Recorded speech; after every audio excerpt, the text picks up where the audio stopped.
جب مولانا صاحب شہید ہوئے تو مجھے غزہ سے ایک ٹیلی فون آیا. مجھے پتہ نہیں کہ میرا نمبر کس کو، غزہ اور فلسطین کے مجاہد کو.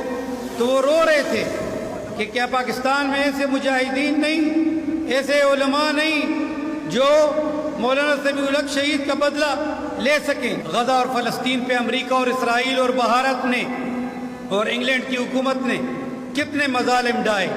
آج سراج الحق صاحب ٹھیک کہہ رہے تھے کہ آج اگر مولانا سمیع الحق شہید زندہ ہوتے تو وہ یہ علم اٹھاتے، یہ جھنڈا وہ اٹھاتے اور امت مسلمہ کے درد کی کہانی وہ قوم کو سناتے. لیکن آج ہمارے رہنما اور لیڈر تھک گئے ہیں. آج اسلامی دنیا عرب اور عجم کی غیرت پتہ نہیں کہاں مر گئی ہے کہ وہاں پہ فلسطین میں مسلمان شہید ہو رہے ہیں، کشمیر میں مسلمان شہید ہو رہے ہیں، لیکن ان کے لیے آواز نہیں اٹھائی جا رہی. افغانستان کی اسلامی امارت قائم ہو گئی، لیکن آپ دیکھیں بل اتفاق رائے پوری دنیا کی حکومتیں افغانستان کی علماء اور اسلام کی حکومت کو تسلیم نہیں کر رہے. یہ سازش نہیں تو اور کیا ہے؟ یہ اسلام سے نفرت نہیں اور تو کیا ہے؟ آج ہمیں چاہیے کہ ہم ان کے شاگرد جو ہیں، وہ مجاہدین جو ہیں، وہ مولانا سمیع الحق شہید کے مشن کو زندہ و تابندہ رکھیں اور یاد رکھیں کہ مولانا سمیع الحق شہید ہوئے ہیں لیکن وہ اس دنیا سے چلے گئے ہیں، لیکن ان کا مشن زندہ ہے.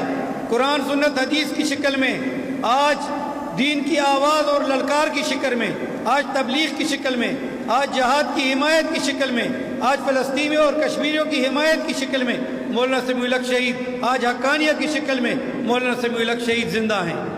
اس وقت پاکستان کے حالات سیاسی انتہائی ابتر ہیں. ایک دوسرے سے جنگیں، بے اتفاقی، صوبوں میں جنگیں ہو رہی ہیں. آپ دیکھ رہے ہیں قبائل نے بھی اور پشتونوں نے بھی اپنے بعض مطالبات وفاق کے سامنے رکھے. تو میں سمجھتا ہوں کہ وفاق بڑا بھائی بنے اور وہ اگر کسی صوبے کے حقوق کم زیادہ ہیں تو ان کو ادا کریں. حقیقت یہ ہے کہ KPK کے حالات مالی بڑے ابتر ہیں. ہماری بلڈنگیں نامکمل کھڑی ہیں. یہاں سے کچھ فنڈ KPK کی حکومت سے آتا تھا، اب ان کو بہانہ مل گیا ہے. وہ کہتے ہیں ہمیں تو فنڈ ہی نہیں دستیاب، تو ہم کیسے علماء اور طلباء کی تعمیرات کریں. میں یہ ایک مثال کہہ رہا ہوں. عام عوام انتہائی سختی میں اور روزگار اور سہولت اور معیشت انتہائی زبونحالی کا نقشہ پیش کر رہی ہے. تو وفاقی حکومت کو چاہیے کہ وہ برائے کرم چاروں صوبوں کے حقوق بحال کرے اور چاروں صوبوں کو NFC ایوارڈ کے مطابق اپنا حق اور حصہ بھی دے. اور دوسری بڑی بات جو مولانا سمیع الحق شہید کہا کرتے تھے، ان کا مقصد یہ تھا کہ پاکستان صرف جمہوریت کے لیے نہیں بنا، یہ اسلامی نظام کے نفاذ اور شریعت کے لیے بنا ہے. یہاں پہ اسلامی نظام اور شریعت نافذ العمل ہونی چاہیے. جمعیت علماء اسلام کا بھی نعرہ ہے کہ خدا کی زمین پر خدا کا نظام.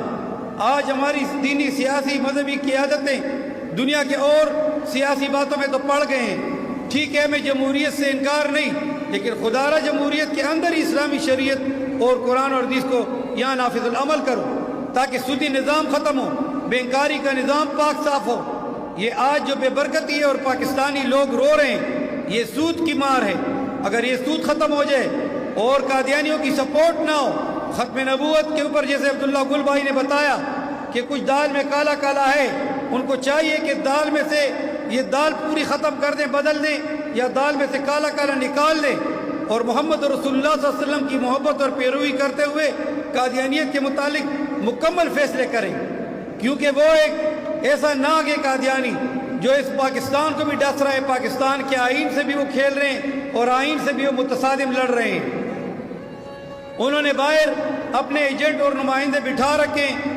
آج ہمیں چاہیے کہ ہمارے علماء و طلباء مدارس میں عام عوام میں پھیل جائیں اور ختم نبوت کے اوپر خطبات پیش کریں اور ختم نبوت کے متعلق عام عوام کو حقائق بتائیں. ایسا نہ ہو کہ لوگ موبائل اور فیس بک اور TV کے ذریعے انہوں نے جو بڑے بڑے دستاری پہنے ہوتی ہیں اور لندن کے چینل سے وہ آتے ہیں، لوگ سمجھتے ہیں کہ شاید یہ کوئی جید علماء ہیں. وہ مرزا غلام قادیانی کی نسل ہے اور مسلمانوں کو دھوکہ دے رہے ہیں، ہاتھ میں تسبیح پکڑ کے، سفید داڑھی رکھ کے اور دستار سر پہ باندھ کے. یہ خالہ تو یہ ہمارے علماء طلباء اور ختم نبوت کی تحریک کا کام ہے کہ ملک پاکستان میں اور امت مسلمہ پھیل جائیں. اور آج دنیا میں انہوں نے جہاں جہاں بھی قبضہ کیا ہوا ہے لوگوں کو روشناس کریں علم سے کہ یہ وہ مسلمان نہیں ہے بلکہ اقلیت ہے، بلکہ محمد رسول اللہ صلی اللہ علیہ وسلم کے دشمن ہیں۔